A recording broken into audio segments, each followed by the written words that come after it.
Hello, I'm Congressman Tom Price. Since the very day that Israel gained independence 68 years ago, surrounding Arab nations and terrorists have tried to destroy the Jewish state by invading its borders, by firing rockets over its cities, and digging terror tunnels under them. Each and every effort to physically overpower the state of Israel and to wipe out its citizens has been fought, countered, and foiled by good people in Israel and defenders of freedom throughout the world.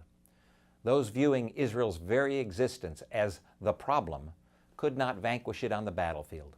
So they now seek instead to isolate Israel, a thriving democracy, from the world.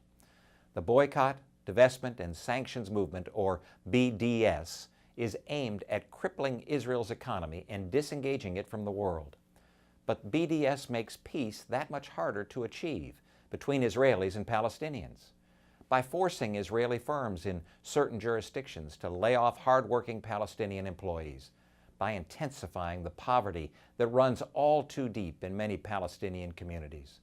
The reality is, BDS runs 180 degrees counter to the stated goals of its own supporters by perpetuating poverty and miring the Palestinian people in misery.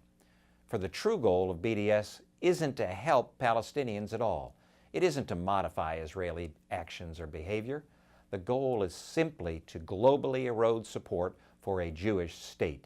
Simply put, to harm Israel.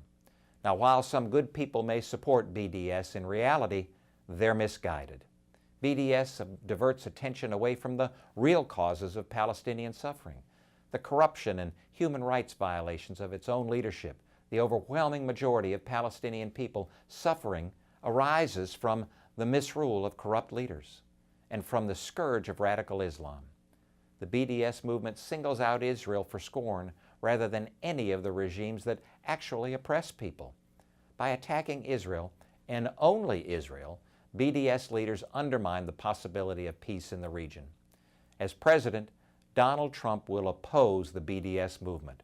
He'll oppose its efforts to inflame tensions between Israelis and Palestinians.